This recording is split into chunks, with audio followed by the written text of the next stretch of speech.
Hello guys, magandang umaga po. Andito na ulit ako sa terminal. Ako po ay babahagi para kayo po ay mamonetize na rin na kagaya ko.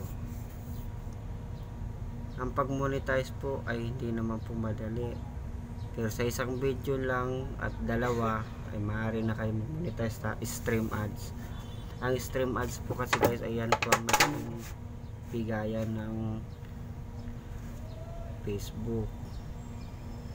Kaya para may idea kayo kung paano ma-monetize ng mabilisan, pwede nyo naman tingnan yung aking video na may 1 million views sa Reels at saka 386k views sa Reels din, kaya ako na-monetize agad.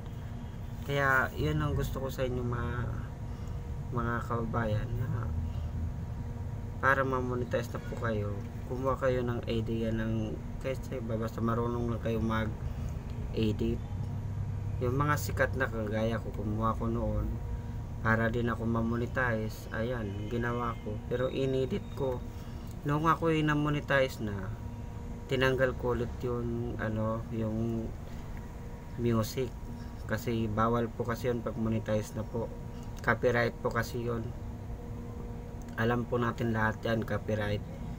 Kaya di ko na alam, tingnan nyo na lang kung nandyan pa yung music, wala na. Pero naburado ko na yung music, pero yung video andyan pa rin. Kasi hindi naman po pwedeng walain yun, kasi nandyan na yun eh.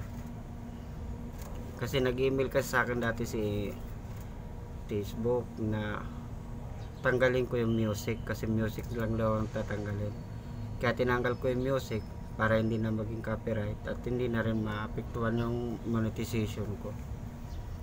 Sa stream ads kasi guys, makita nyo, doon tayo kikita sa ads. Ads po ang nagbibigay. Sa Reels, sa Star naman po, kung kusang loob naman po yan kung may magbibigay. Kung wala, di wala ka rin sasahurin. At pwede rin yan mawala pag hindi yung 10,000 na stars. Kapag mo yung 10,000 star, yun, sasahod ka nun. Pero pag hindi, kakainin din yun nila. Kasi hindi naman nakagaling sa kanila yun eh. Sa tao din po yan ang gagaling diyan magbibigay. Pero ang stream ads, hindi po yan nawawala. Yan. Kasi sila nagbibigay niyan eh. Sa kanila nang gagaling ang ads.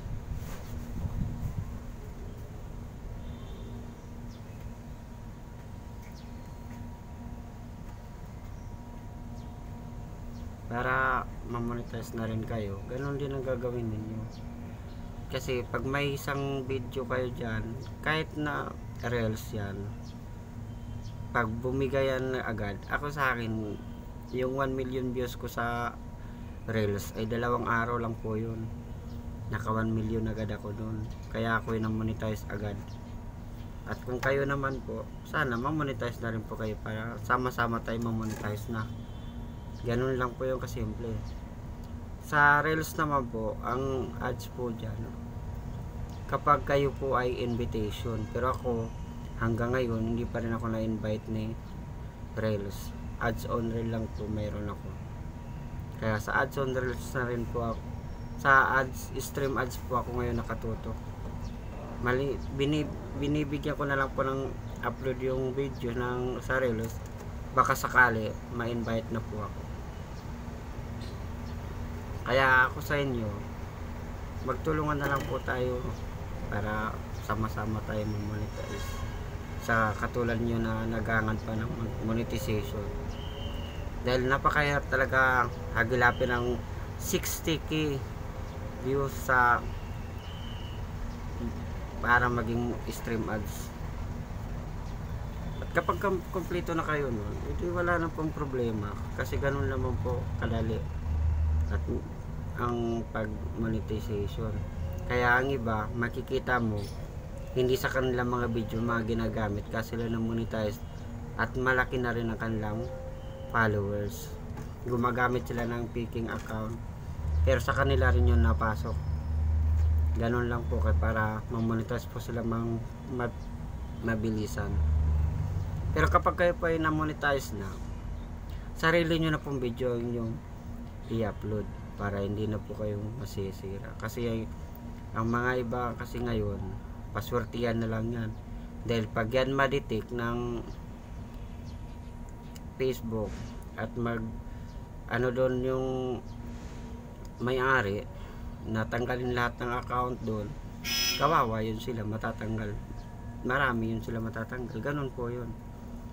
Kaya mas maganda na po yung original dahil hindi ka masisira pagdating ng panahon.